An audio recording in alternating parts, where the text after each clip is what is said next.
Hey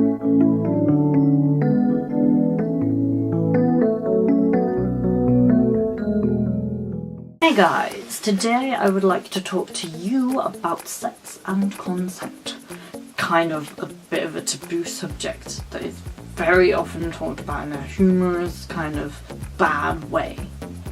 We learn surprisingly little about it in school and through education, and I think it's a pretty big issue that we should talk about.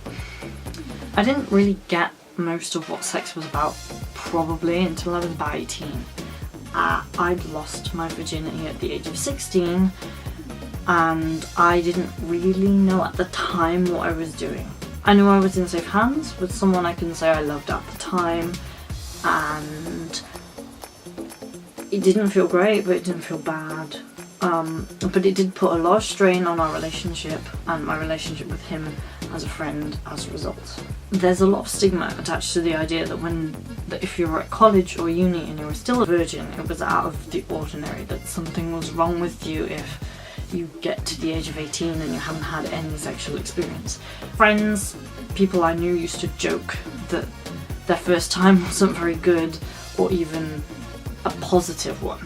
And the idea that it gets better as you do it and you just get more experienced at it is really off-putting and really concerning. That it's one of those things that people just kind of assume, yeah, we just have to smile through it, we just have to grit our teeth and bear it, we have to just go for it because it's part of growing up. And I don't think that's always the best way to look at some things, because this. More recently, what has forced me to speak out about this is the lack of education. I didn't even know what an STD or what STDs were until I was at college, so 16, 17 here in the UK. The amount of songs recently that I think lyrically have accepted the idea that you want it because you're teasing me, and though you won't admit it, you want nothing more than to get it on with me.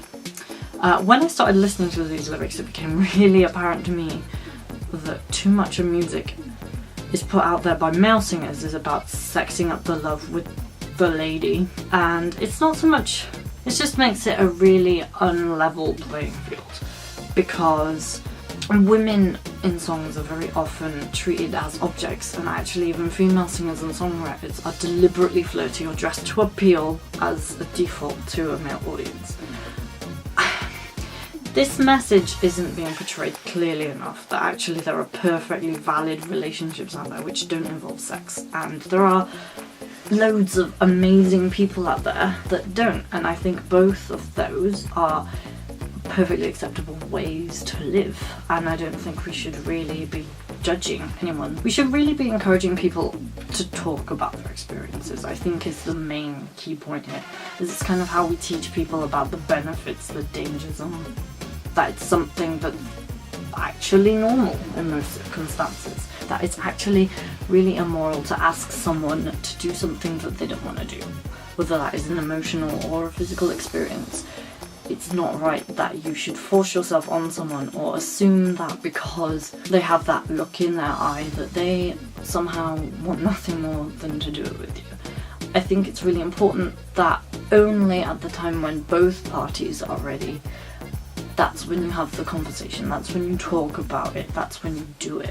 What we have to kind of get out there more, I think, is that no means no, and that is as far as it goes. There's no other way of interpreting this. There are no blurred lines. There is no ticking biological time bomb either that says you have to have sex by this point, or you'll have to have children by this point. So if you feel that you or your partner isn't ready, don't risk the relationship.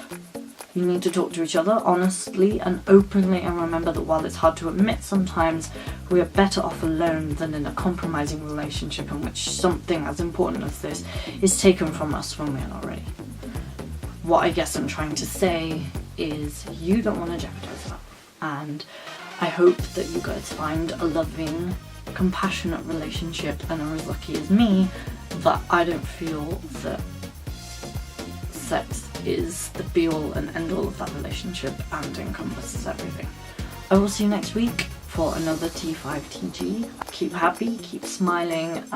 Remember guys, I love you, I always will do, and I will see you next week.